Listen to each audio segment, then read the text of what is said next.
All right, everybody, welcome to the Books by Adrian podcast. I'm your host, Adrian Santiago, and with me today is the powerful Alex Wolf. Alex, we just finished LiveStream Sunday, and you were a natural. I think you did great. How did it go for you? Thanks so much. It was so fun. And you can see my dog wandering around in the background. But there he is. Yep. Oh, he wants to go outside. It was. Wow, it was so exhilarating, and the people that showed up as well, I really appreciate it. That was really cool. Yeah, the live chat makes it a lot of fun. I'm hoping that as we go deeper into the season, more and more people will show up. But I'm really good on rewatches. Like folks that can't make it, they get to it later on. So visit the video from time to time and check the comments, because people sometimes leave questions in the comments for the guests. Cool. Cool. So you wanted to talk about World Anvil. Let's just dive into that. What's the draw there for you about it? What do you want to talk about? Okay, so I knew someone who played D&D, and they were just like Dungeons and Dragons, and they used that website for their campaigns and stuff. And I remember just having a look and thinking, this would really help my world building, because it had the character profiles. The thing for me that was super important was this thing called timelines, where you could write your own history for your world. And I thought that was super interesting, because I was thinking, okay, well, if I just like a baseline of the history, then it was just a point of reference that I could always go back to and have a look. And I don't really mention a time a year date or whatever in my books, but I always have it for my background knowledge, so that I'm able to time my books accurately. That was really useful as well. Really cool. See, I signed up for World Anvil. I went in there and played around with it, and it's overwhelming. How much stuff you can do in there. Religions, races, maps. You can do magic systems, all kinds of stuff. And it's been having a background in RPGs probably helps a person navigate World Anvil a lot better. For me, it was completely over. What's the sensory overload? There's just so much stuff going on that website. I want to get good at it though, because it looks like such an invaluable asset. I literally I think a good few days where I literally just fully immersed myself in it, and kind of just put everything on there that I wanted to, and lay all the background work there. And the character profiles as well were really good, because there's loads of profiles out there that you can use as a format for writing, but they just have some kind of aspects on there that you wouldn't even think of, hobbies and stuff that you wouldn't necessarily need to mention in writing, but it's good to have that kind of thought process. Oh, and my cat's in here too. All the animals are visiting. I was gonna say, you got a bunch of them in there. Right on. So see, the thing with me with especially with character development, I try not to get too lost in it, because you can fall down a rabbit hole of like you say, things like hobbies and stuff like that are kind of important to get to know the character, but at the same time, if it doesn't impact the story or the plot in any way, then it ultimately doesn't matter. If it affects the character and how they behave and the choices that they make, it does matter. So that's kind of where I come from too, is going into World Anvil and seeing all the options of things that you can fill out. I'm just it's too much. I'm gonna fall down a rabbit hole in here and I'll never get out. But it's fun to fill out, maybe, I don't know, definitely after the first draft. Of something, and filling out that stuff. And it was good for me to, if I ever reference Elan, for example, in another book, I'd be able to just look on that profile and, okay, let me just remind myself again what this character's like, because otherwise, Have you played at all with dabblewriter.com? No. Okay, so that's what I use here. Let me give you a little write that down.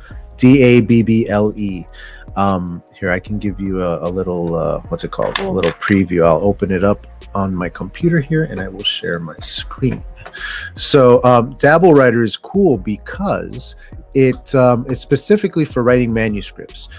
This is not meant to like take the place of World Anvil. This is completely separate. Sure. So where is it? Here it is. All right, so Dabble Writer, I have the dark mode set up to save my eyes, but normally this is I light. like that. So you have, you have spots here for all of your novels, right? So let's go into, my novel, for example. You have the manuscript all right here. In index card form, right? So as you're plotting, you can go index cards, you can move these around. As you move them around, they are tied to the scenes in your manuscript. Everything is connected. So if I decide, oh, this scene is actually supposed to happen afterwards, my manuscript has updated just now, and the chapter is in this proper order, and then go back and it's the same. And then you can see the entire novel this way, or you can go chapter by chapter. You have the index cards right here for whatever notes you may need. Cool. You scroll down on the bottom here, you have the plot grid, which organizes all of your scenes into all of your chapters rather into scenes, and then plot lines for each scene.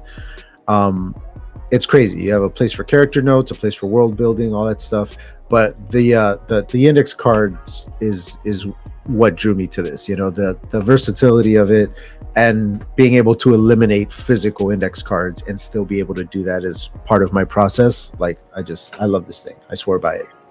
Are you able to export the manuscript as well? Absolutely. Yeah. You can export it to a Word document, to a PDF.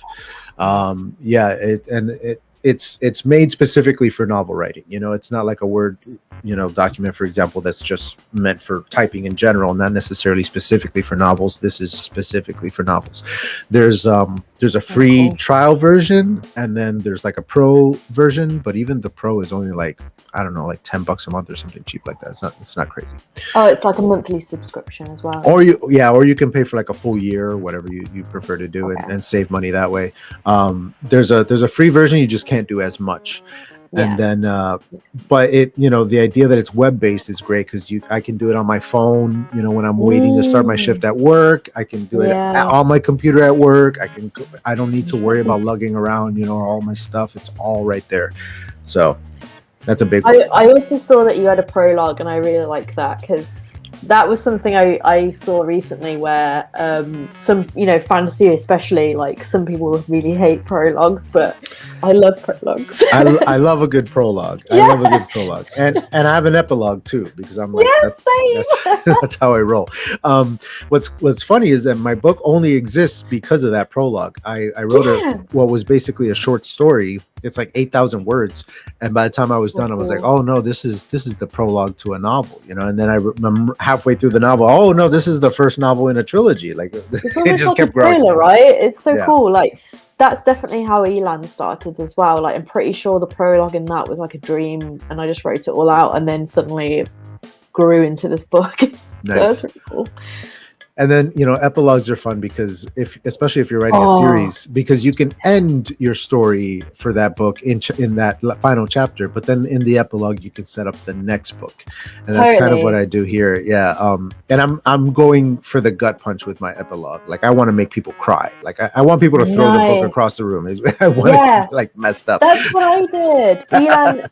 Elan's epilogue, I was completely unplanned, and I wrote it on the day, and I remember rereading it and thinking, that's cool. Yeah. And it completely led into the next book that I'm writing. And nice. Basically just this character steps in and is like, I'm here. You didn't plan for me to be here, but I'm here, and now I'm writing the whole book on him. So it's awesome. Yeah, I mentioned in Livestream Sunday that my character, the side character of my main character's sister, grew. She's the point of view character in the epilogue, and it's her setting her story up for the next book. And like I said, I'm going for the jugular. I want to kill people with this chapter. It's going to be awesome. So prologues, epilogues. I want to send you some sample chapters. I send folks the first 6, the prologue through the 5th chapter. because it's like the first act of the Yes, whole novel. yeah. It kind of sets everything up and like the big Yeah. mystery and everything. So I would love your feedback on that stuff. I'd love that. I beta read and I arc read. I'm as well as a writer, I'm such an active reader as well. And That's awesome. Yeah, I love that. That's cool. You have to be. I mean, being a writer, you have to be a reader. You know, that's like going to the gym. You got to work out. Yeah, exactly. So let's see here. I had some questions in the outline for Livestream Sunday that we didn't get to, so I'm going to throw them at you now. Can you recommend an underrated author worth checking out, or a favorite book that you don't feel gets enough love? Yeah, I had two, and one of them coincidentally was in the Sunday live stream. Victoria Wren. I read her Wild Spirit series, and it's light fantasy, but it's young adult as well. And I think it was the first time where I'd read like a proper young adult fantasy, and it was so good. And she's an indie author. She's also a part-time writer like me, and I fell in love with her work. She shows up at a lot of the live streams. She's awesome. She does. I haven't Yeah, read her she's stuff, though. lovely. She's fantastic. Really nice. No, yeah, and like I said, like the genre wasn't exactly what I read all the time, but it felt comfortable reading her stuff. Like, it felt natural. It was lovely. That's good for you though. Like reading those weird genres that, like, I don't read a lot of YA at all. Yeah, exactly. Same. Yeah. I like more adult stuff, but she definitely nailed it with the young adult one. That made it feel really nice. I felt like I was a teenager, and it was so cool. Nice. Yeah. A lot of those like YA titles are important because they're more universal. You know, like it shows you how to like reach everybody versus you know, just like your adult readers. You know. Yeah. And then the next book I had was Tom Dumbrell. If you didn't. Tom Dumbrell, yeah. Sorry, I really struggled to say his name. I do too. It's hard. I'm not the only one. I'm British and I still struggle. But the Look of the King I read, that was really good. Again, huge historical fantasy fan, and it was a short, quick read, but it was great. It made it, it packs a punch. It's really cool. I read a sample chapter from that one. I haven't read the whole book yet, but it's good. It's very well written, especially for a first work like that. Very nice, very loved impressive. It. Yeah, so those are the main two. Now I feel like we tackled this a little bit. You write alone. You haven't entered any like writer's room situations or anything like that, co-author situations? No. So I don't know if this is along the same question, but I do like writers' retreats. So me too. Yeah. So even though I don't like co-author or anything like that, I do write alongside other writers, but obviously write my own stuff.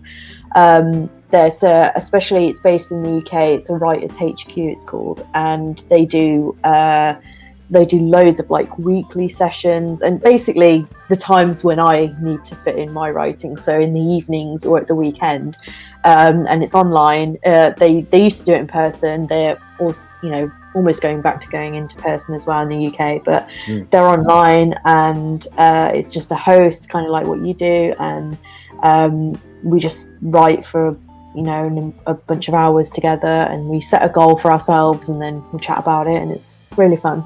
Nice. Yeah, I joined like some kind of writers guild thing here in Gainesville, Florida, and I joined it, and the next week quarantine, and it was just I paid my membership and everything, and I was like, come on, man, like I never got to do anything with it. I never got to do anything with it. Well, that's what happened. So it was, as I said, when I revisited Eland, so January 2020, that was when I went to my first like in-person on writers retreat, and then by March, obviously, COVID happened. But luckily they moved it to online retreats, so we could still do it. So I've been carrying on with the online ones, but I'm looking forward to going back in person again. Have you seen at all the there's a on YouTube, on AuthorTube as we call it, there's a virtual authors retreat that happens every couple of months. There's one coming in December, I believe, and so like every AuthorTube channel that participates will have a time slot that day, and they'll go and do a live stream. They'll either do writing sprints if people just want to get some words done, or they'll do like a panel episode where they're talking about a particular topic, and it's just authors like beefing each other up and helping each other out to learn and grow and write better. So December, I believe I'll be involved in that one as well. I was in the last two. Nice. Yeah, the last two, so I should be in this one as well. I don't know what I'll be doing yet, but but that sounds fun. Yeah, I'd love to be part of that as well. That's cool. Keep an eye out for that, because they're always looking for authors to jump on panels and stuff and talk about their books and all that kind of stuff, their process. Social media, how has that played a role in your marketing of your book and everything? Have you used it for that? Is it just a byproduct? What's going on with your social media and your books? Yeah, so again, we talked about how I use a pen name. So I created an Instagram based off that pen name around, I think it was March this year. So I basically started off afresh then and gradually built it towards my release in August. So yeah, quite a big chunk of my marketing really was on there. That's how I found my beaters. That's how I, found my community, and how I connected with other authors as well. So it is a huge part of what I've done. Facebook, not so much. I'd say mainly Instagram, and Goodreads as well. Nice. So, yeah. And then there's Readsy. If you're looking for like editors and stuff like that, that's the next big one. Yeah, that's where my cover artist came from, and also my. I was going to ask you about that. Who your cover artist was and how you found them and everything. Yeah, let me just read her name because she's Italian, and I think it's Gabrielle Ragnusi. Nice. And fancy. She was from Readsy, and I found her on there because of her, the genre, and then you get to see the portfolio on there and stuff. And I remember seeing her portfolio and being like blown away. And then, you send out, I think it's like a request form or something, like a brief saying what you want to be done, and they can either accept or reject. And she accepted it and kind of proposed her price. And we just hit it off straight away. I was like, this is the person I want to design my cover. And then that's how I found my editor as well. It's just a really easy platform to find professionals. I like it. Yeah, it's awesome. It's funny because there's a really annoying commercial for Readsy that comes up on YouTube all the time, and it starts off with saying, "Did you know that you could hire the editor of the Hunger Games?" And it's funny because it was like it never occurred to me, but like, of course you can. Like, you think of it. You think of these big like mammoth books, the same way that we think of like big like Hollywood movies and stuff like that. Totally. Big time directors, big time writers, big time stars. So like a book like The Hunger Games that had this huge impact on the culture and everything. You think of it as this like unattainable like monster thing, but like no, you can hire that dude. You can hire the editor, and he's he can edit your book. It'll be expensive, but but you can do it. Yeah, totally. I think I found like an editor that had edited books for Disney, and I remember being so excited by seeing that name that I just sent a brief and then realized I was like, actually they're going to be super expensive. Like, why did I get that? Incredibly expensive. You're like, oh my gosh. Like, no, it's going to be expensive. Yeah. That's one of the things, man. When I found out how expensive the editing process is for novels, the fact they charge per word and everything like that, I was just like, oh no. That I cut like a third of my book when I found that out. I was like, this is too much book. Like, but it's good. First of all, the book was too big. It did need to get cut down. Okay. So that was a good thing. But what it also did was it kind of lit a fire under my butt to start making money to save up for, that particular part of the process. So like right now I'm editing my first draft. I don't have a solid second draft yet to send to professional editors. But in the meantime, we're launching a new platform within the next couple of months here, and it should be a money generating kind of thing going on the website. So the idea is to funnel all of that into the professional edit. You mentioned that Vatican isn't edited. You just wrote it and you put it out there, and that's why it's free and everything. Yeah. I'm glad that you don't consider that your first work. Your first work is ELAM. And Yeah. so, because so many indie authors, like, it just breaks my heart. So many of them are so excited that their book just came out and it's going to be in stores and all this great stuff. And I'm like, that's awesome. Who did you use for your editor? Oh, I didn't hire an editor. I just put it out there. And I'm just like, Oh, no. you know, it's this moment where you're just like, you poor bastard. You just ruined everything. Like, don't do that. Do never skip on the editing phase. Yeah. So I'm happy to hear that, at least for Ilan and everything. Yeah, I guess that was something I missed on the live stream question was, you know, what advice would you give to a newbie author? Don't skip on the edit. Get an editor. Honestly. Yeah, for sure. And, you know, there's a lot of authors that have a real anxiety about the editing phase. And I don't really understand that, because it's only about making your book better. It's not about tearing you down as an author. It's about making you better. So, like, I want my manuscript to come back from the editor with a crap load of red. I want to see red everywhere, because I want to make it as good as possible. I want to find every little thing that I can change. Yes. Get your money's worth. If you're charging me by the word, give me a red mark on every word. Yeah. Like, tell me what's going on here.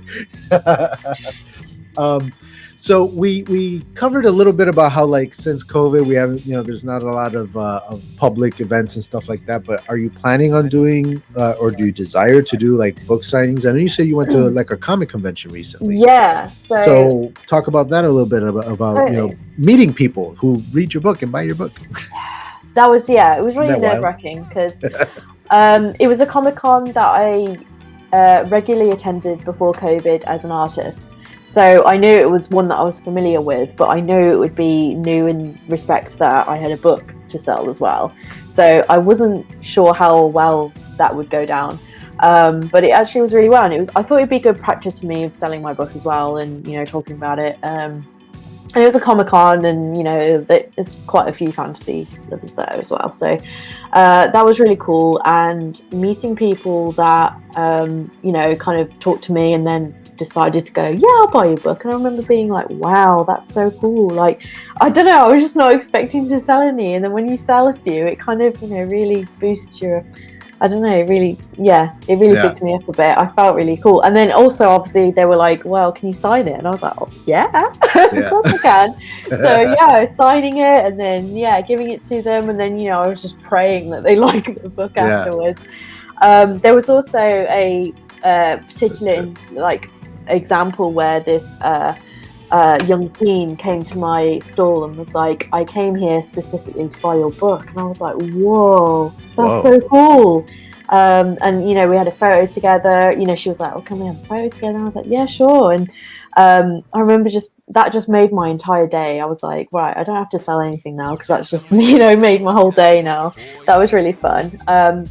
In terms of the future, obviously that was a great experience, so I'd love to do that again. I've booked the next Comic-Con, but in terms of, like, actual book signings, I still need to kind of do my research in my local area and see how that's possible. I'm not really sure what's around, so but I'd be up for it if I found anything. For sure. Public libraries are big over here. I don't know how much they factor in the UK. Are they a thing over there?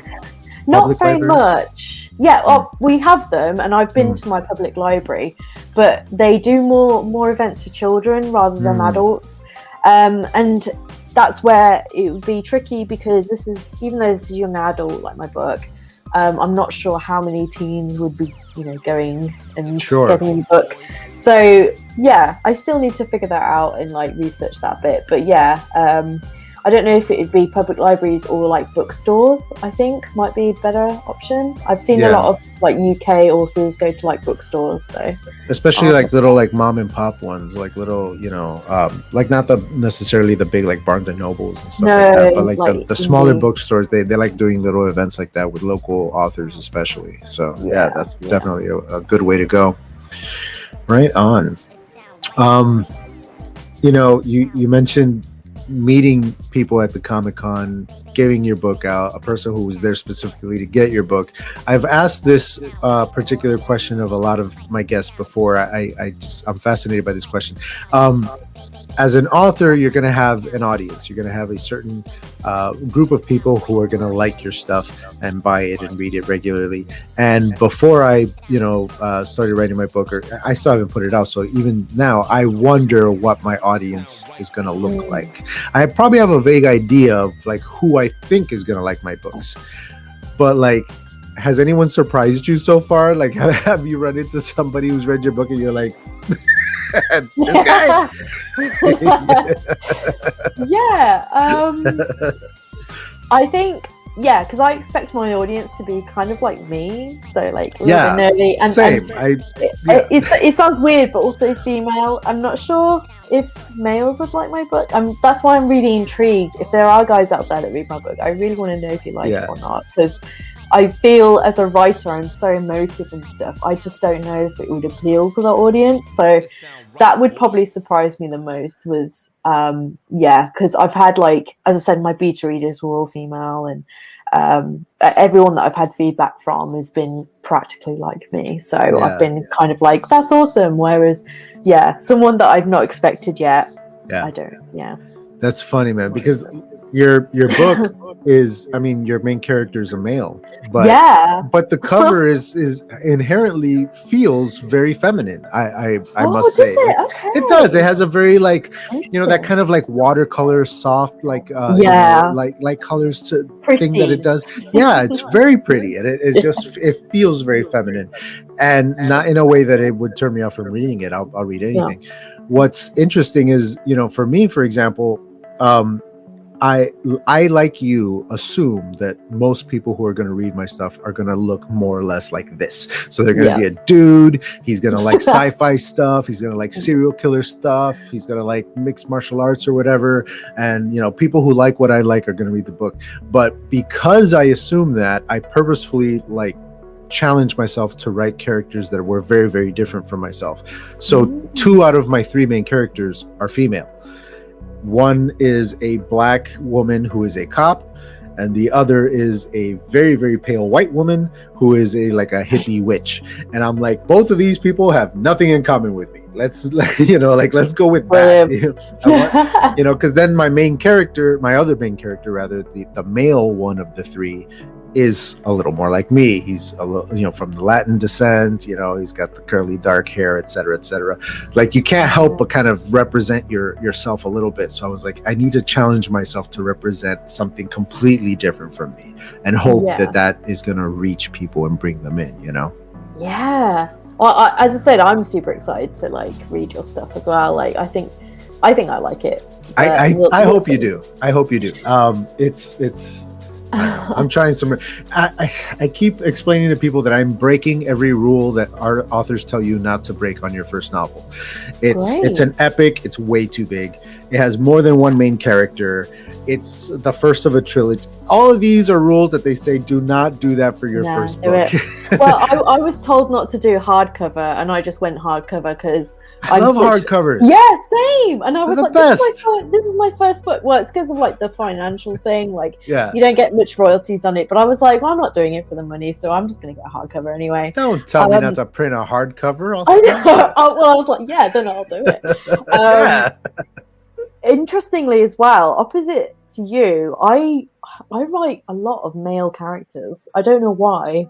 I don't know if that's something to do with me, but I don't know. Yeah, like obviously I have female characters too, but looking at like my projected ideas on books, the main characters in every single one will be male. I found that really interesting. Well, those characters, the male main characters written by female writers tend to be incredibly popular because it allows for female readers to actually see a character that they would envision themselves, you know what I mean, like something that they're looking for, whereas a male author is probably going to write a more hardened kind of like, male macho kind of thing for their main character, like my of my 3 main characters, the one that's a male is a bounty hunter. He's a martial artist. Like, you can't help but like make them these like cool dudes. You want your male characters to be these cool dudes, and then you have like female authors who are like, yeah, but what if he was nice? Like, Oh. like what if he was a good guy? You know, Yeah. like what if he didn't say that horrible thing that you're gonna make him say? You know, like stuff like that. It's refreshing. I think it's refreshing, and the challenge of being a male writer writing females is along those same lines, opposite, because you want to write a female character that females will also identify with, not just males are going to objectify or whatever. It's funny because one of my characters, Faye, her name is Faye, is Colin Clark, who is in the chat today, is just, he won't stop talking about, he's in love with her. He tells me all the time. He's like, I'm madly in love with her. I'm like, okay, it's weird, you know. She came from my brain. Yeah, but that's such a good point, because I reckon that's why I write my male characters, because I fall in love with them. That might be a reason why mine are male. Don't tell my wife, but I'm in love with Faye as well. Yeah, she's the best. She's my favorite one to write. She's so fun. Oh, that's so cool. I love that. I think you're gonna like her. Yes. So we're gonna go for maybe another 10 minutes here. Was there anything in the live stream Sunday episode that you wanted to get to that we didn't have time, maybe, or anything specific to you and your process, or anything that we didn't get to? Gosh, I don't know. No, I don't think so. Okay, I wanted to make sure. Yeah, no, that's fine. I just didn't want to leave you hanging if there was anything in particular. Now, you mentioned that you are working on your next book. Can you talk a little bit about that? What can you tell us about that? God. If anything. Yeah, I'm trying. I don't know. I haven't prepared what I was not going to say and what I was going to say, but it's definitely, as I said, I've mentioned in the live stream that it's definitely more adult. It's featuring a character that's in the epilogue of Elan, and it's obviously fantasy set in the same world as Elan as well, and it's going to be fantasy romance. Nice. Is Elan as a character involved in this book at all? Does he show up? Wow, so that was something I've actually faced today, because I found myself wanting to add him in, but I'm wondering if that's my little safety net that I was trying to give myself, because I felt so out of my comfort zone that I wanted to slip him in. But I think I know what you mean. Yeah, basically I'm writing another book with Elan afterwards, and I think I'm going to save it for that rather than trying to put him in when he doesn't really need to be in it. So right on. Yeah, and I get what you mean, because you the way that you describe this particular book series of yours as being more of an anthology, focusing on a different character every time, you're going to be tempted to have your little safety net character that's going to bring everybody back. I've been writing as Elan for 2 years, so I feel like I really know him now, and I feel like that's probably why I thought it was a safety net, because I'm kind of referring to some pulling someone in that I'm used to, something familiar, something that makes you feel comfortable in your writing. Yeah, just because there was a gap in my book, whereas I'm like, no, let's not go for the safety net stuff. We don't need that. Yeah, take some risks. Jump off the high dive. Right on. I'm gonna send you some sample chapters. I'd like you to send me back your thoughts. This is first draft stuff that I'm gonna send you, so there's gonna be typos and all that kind of stuff, and as authors we are very, very tempted to correct everybody's mistakes. You don't have to do that. I'm more looking forward the reader's experience. What characters you like, which ones you don't like, what scenes were really cool, what theories you're coming up with, or mysteries. That kind of stuff is the stuff that interests me. And because I'll send you the Google Docs, you can comment directly on there and I'll see them. I like doing that because it allows the reader to react almost live, you know what I mean? In real time, oh, this thing just blew my mind, and you can write about it, and it's gonna be fun. Where can people pick up your book? I know you said Amazon. Anywhere else? Your website? Yeah, my website. My website links to basically all the online retailers. So Amazon mainly, but then there's Barnes and Noble and all that stuff, Kobo, all the online stuff. But yeah, Basically. Are you going to be doing any more appearances online? Any more marketing for this book in this way? I'd like to. I haven't really got any opportunities yet. Reach out to Barrett Laurie. He has he does some really great interviews. He was in our chat, so you'll be able to find him easily. I think he's linked on my channel as well. Like if you go to like Channel Friends or something, he's one of them. He does really great interviews over there too. And I have a feeling that he's gonna snatch you right up because he was in our chat asking questions. So awesome. He's got a really good audience, a really good presence online, and he asks really good questions. He asks the hard questions. Well, you've been really nice to me, and you've been like so great. So I'm glad I had you first. yeah. I'm the gateway drug. Yeah. All right. Well, thank you so very much for being on my channel. Thank you for being on Livestream Sunday. Thank you for being on the podcast. This will be available, the video version, at 11 a.m. on my channel on Thursday, 11 a.m. my time. So I'm not sure what time that is for you. That same day, it also goes live on the audio versions, Apple Podcasts, Spotify, all that good stuff. So tell your friends and tell everybody to go snatch it up. For everybody at home watching us, thank you for being here. Leave comments down below, leave a like and a subscribe and all that good stuff, please. It helps us all out. And I forgot to mention on the show that the website, my website, is currently being redesigned with the new rebranded stuff. So right now, the only thing on there is the newsletter. By next Sunday, it should be live again with everything new. But if you go to the website and are having any trouble this week, that's what's going on. We're redesigning. Reach out on Instagram to myself and Miss Wolf here. She's got a great Instagram over there. And this was a blast. Thank you so much for being here.